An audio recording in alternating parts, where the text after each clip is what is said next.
Do you want to know more about the competitive aspect of hot air ballooning? If so, stay tuned. Welcome to Discover Statesville, the show that takes you on a captivating journey through the heart of one of North Carolina's most charming towns. Welcome back, everyone. We're so excited to be back in studio for Discover Statesville. And if you've been following along, you've heard us talk a lot about hot air ballooning. And as the ballooning capital of the East in Statesville, we talk a whole lot about leisure hot air ballooning and being a pilot that takes people up in flight or being a passenger in a hot air balloon. Richard and I were passengers in a hot air balloon for the first time in episode 1.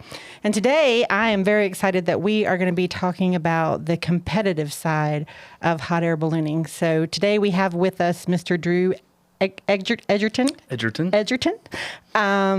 talk about that. Drew is a 2-time pro football. Say it for me, because I'm going to. It's the Pro Football Hall of Fame Enshrinement Festival Teams Competition. That's Rolls right off the tongue. That's very cool. Three times. Three times. So we're excited to have you here in studio with us. Thank you for having me. Drew. Yeah, absolutely. So Drew, how did you get into hot air ballooning? Actually, I was born into it. When I was really little, Mom had a friend that was on a crew for a pilot down in South Carolina, and just wouldn't stop talking about how cool it was. And so Mom and Dad, I was about a year old, Mom and Dad went down to this event in South Carolina, took us basically just to get her to stop talking about it. And of course, they fell in love with it, being on the crew and everything. Sure. And not long after that, they returned home. They live in Brevard and found some pilots in the Asheville area to start helping. And the way that usually works is you help a few times and then you get a free flight. And they went on their flight, loved it. And after that, they decided they want to get their own license. So they traded being on the crew for that person in exchange for getting a free lesson. And they got their licenses both when I was about 3 or 4 years old. Actually, went on my first flight when I was 4. Okay, wow. That's exciting. And so really grew up in a hot air balloon basket. That's right. Okay. I have vivid memory of thinking everything looks like micro machines. Yeah. If you remember those. Oh, absolutely. I'm going to start talking really quickly. So have you been passionate about hot air ballooning from then on, or was there a gap? A lot of times there's something maybe your parents are into that you take a break from in high school and college and stuff, and then you realize later. In the high school years, it was a little more like, I just got to get up. And I didn't really get passionate about getting my actual pilot's license until I graduated college. Okay. Through the high school years, it was cars and girls and music. And I started playing guitar when I was 16. And once I graduated college, I had that little bit of gap between graduating and finding a job. So I took that time to get serious about getting my license. So that was 2007, and I'm up to a little over 750 hours now. Wow. That's amazing. So you talked about getting a job. Let's just for a minute, because I don't want to forget to do this, talk about you. Let's talk about Drew. Your hot air ballooning is not your full-time job. You are. That's right. It's really difficult in this area to make a living at ballooning just because we're so weather dependent. So I'm actually an engineer at Doosan Bobcat.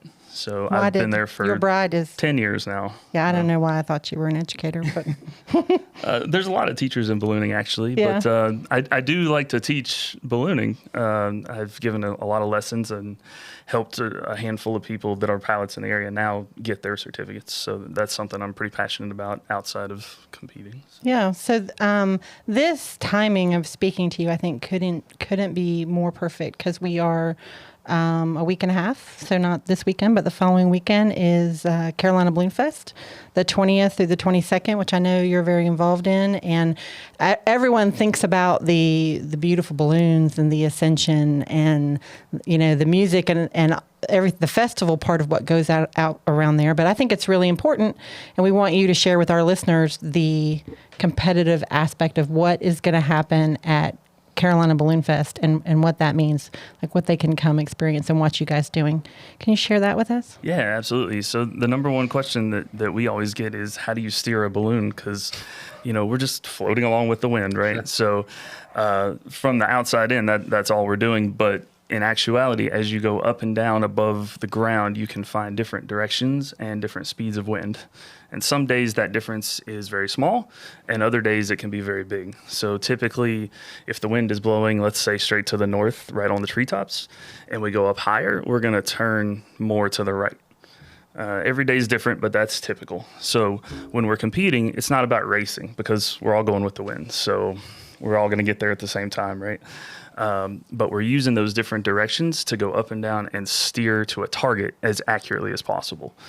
The way we're measured is we put a big X out, a big fabric X. It's about 10 meters wide, and there's a nail in the center of it. And they say you have to go take off a mile away or 2 miles away, whatever they tell us. And then we go find our own launch site to try to use those winds from wherever we take off to get back to that target. Lots of strategy involved in that, I imagine. There is, and that's the absolute simple version of it. There's about 12 to 15 different variations of tasks that could be done in our rule book. At an event like Carolina Balloon Fest, there's maybe 5 or 6 that we can touch on that are the typical ones that you see. But when you get to another level, there's actually a national championship. There's actually a world championship of ballooning that happens every 2 years. And that gets really advanced into using GPS and flying to points in the sky and inside different shapes. Wow. So are there people, is everyone on your crew in the basket, or are you guys also communicating with crew members that are on the ground?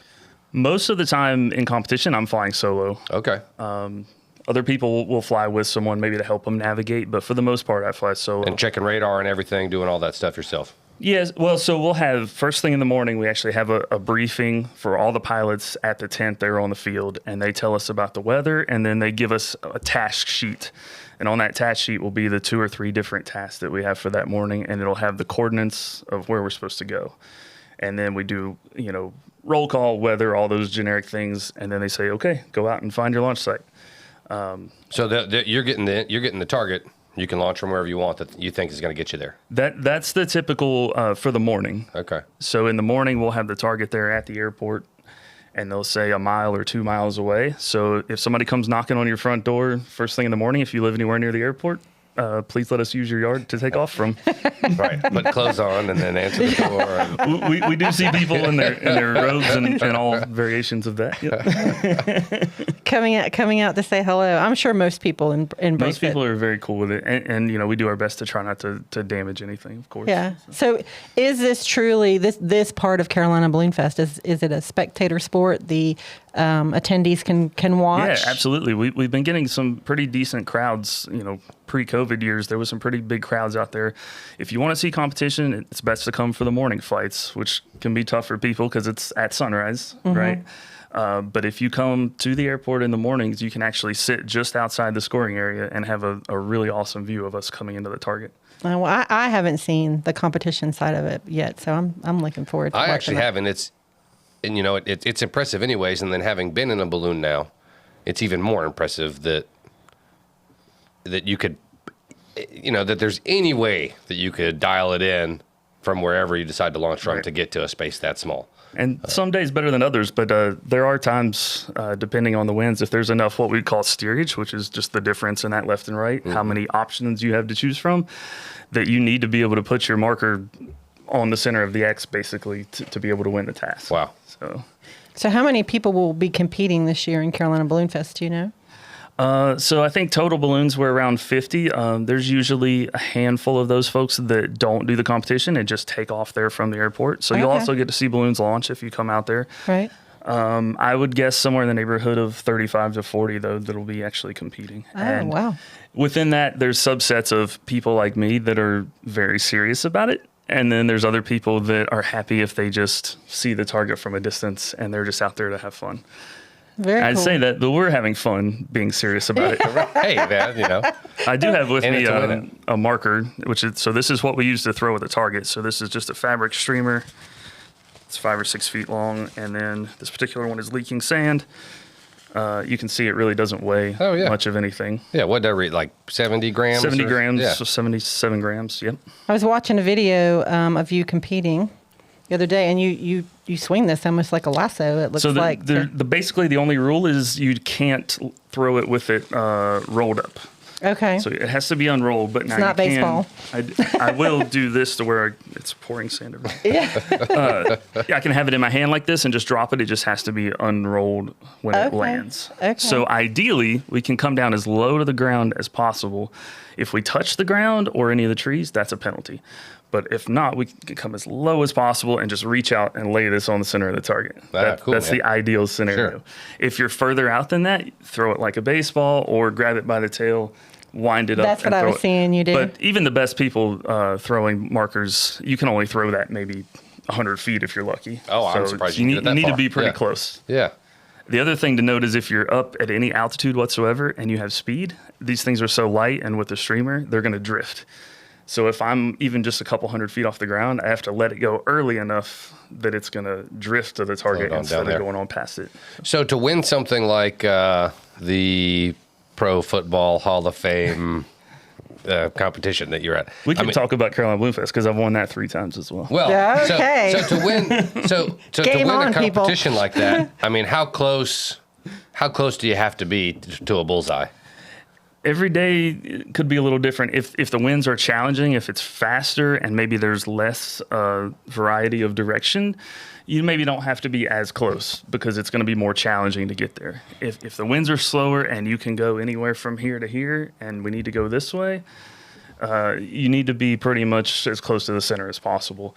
I would say, on a day like that, you could have anywhere from 10 or 15 markers that are within 30 feet of the center. Oh, of wow. gas. Okay. Wow. And then we also have a variety of other tasks. So the basic one is just there's an X there, and that's what we call a fly-in task. Here's a target, pick your launch site, fly into it. Usually at Carolina Balloon Fest, we'll also have a second task, and each task is worth 1,000 points. So that second task could be something like a triangle or a square or maybe a tic-tac-toe, something like that that's laid out with fabric in the field. And what we're trying to do there, say if there's a triangle, it'll be called a Gordon Bennett Memorial Task. And what that means is we're trying to actually put this marker inside the triangle instead of on the X. Okay. But still measured to the X. So you still want to be as close as possible to the X. And they're usually close enough to each other that you can throw at both of them, hopefully. Wow. Now, the key about that is you want to be right at the point of the triangle for the best possible score. But if you're even this far outside, no points. Oh, okay. Drew, who is Gordon Bennett? There was a guy, I think he was a guy that had a newspaper, magazine or something many years ago. It was Okay. actually a gas balloon race that's about to start right now called the Gordon Bennett race. Okay. So the task, for whatever reason, was just named. I've heard after the him. name before, but I didn't know. I didn't know who he was. So, talking back to the leisure side of hot air ballooning, there are several pilots that fly and take passengers during Carolina Balloon Fest. Are you doing that as well? I have, so on Friday evening, we take sponsors from the event to help Right. say thank you to them because we can't do it without sponsorship. Right. And then on Saturday evening, we don't usually have a serious competition that's part of the overall event. We might do a fun competition, usually what's called a hare and hound, where one balloon will take off first and then the rest of us have to chase it. So during that, I have some friends that I'm going to take up. I'm not actually selling rides this year, but Oh, okay. we've got some friends scheduled to take. We were going to give you a little plug for if you still has. I don't think many of the pilots have room left. I hope There's, there's. I think a handful. If you go to their website, there's a place to say book a ride, and Right. I think there's a handful that are still available. Oh, good. So if you I'm sure it'll fill up though. are interested and you haven't done that yet, please do so. It is beautiful because in the afternoon, there's Saturday and Sunday, you'll see all of us take off from the field at the same time.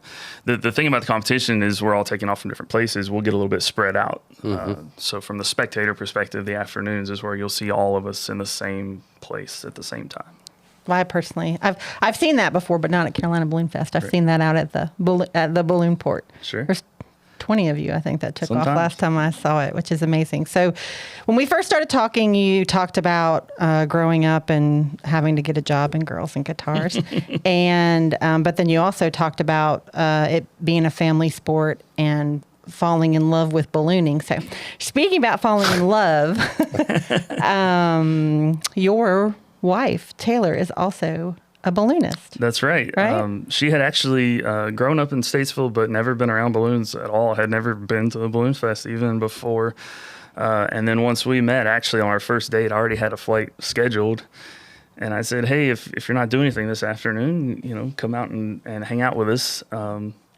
And I actually flew with a friend of mine. Every 2 years, as a commercial balloon pilot, we have to fly with another pilot that basically just checks off and says we're good to go, that we Right. still know what we're doing. Right. So we did our flight, landed, and he said, "Hey, you still got some sunlight left before sunset. Why don't I'll get out and let her jump in and fly for a few minutes." I said, "Okay." So our first date, she got to go on a flight, and Setting the bar really high. yeah, it was downhill from there for that. But I don't know about that. Y'all seem pretty smitten. it actually started that she only wanted to be on the crew and didn't really care about being a pilot whatsoever. She liked to fly, but not pilot the balloon. And then it's probably 2 years later, she started working on doing lessons, and now she's got her license as well. License and her own balloon, right? You guys have a couple of balloons. We have 2 baskets, and we have 3 of the envelope, the fabric part, and they're all different sizes and shapes. So that's another thing that you'll notice, especially if you come look at the competition side of Carolina Balloon Fest. The traditional round balloon shape, what most people think of, is actually not that great for competing. In competition, we have a balloon that's shaped more like a football. So it's stretched out, so it's skinny but taller. And what that does is let us go up and down twice as fast as a regular shaped balloon. Okay. So it can be a little bit of an advantage, because when you're using those directions, left and right, and lots of indecision of, do I need the left, do I need the right, it lets us make those maneuvers twice as fast. Okay, hence Pro Football Hall of Fame in this ballooning competition, right? Because it's shaped more And like I a was football. watching something the other day, and they said what the technical term was for the shape of a football, and now I can't remember. What do they call the shape of the balloon? Most people just call it a racer. Okay. It's basically like driving a little sports car instead of a big pickup. Sure. So it just lets you be a lot more agile and make those last minute corrections. So. Well, shout out to Taylor. We're sorry you're not here with us today, but so Taylor and Drew are 2 of, I think, 11 commercial, maybe not all commercial, not all fly commercially, but hot air balloon pilots that fly in Statesville every day, weather permitting. So I love to say that any day can be an adventure with hot air ballooning in Statesville, North Carolina, because you guys fly all the time. I'm every weekend I'm looking, because it's like, good morning, look up Statesville, and I'm like, good morning, and we try to catch you in time to share it. But you guys are out there early. We do. We like to fly at sunrise. That's when the winds are the most stable, and also for competition, that's when we have usually the most of that steering.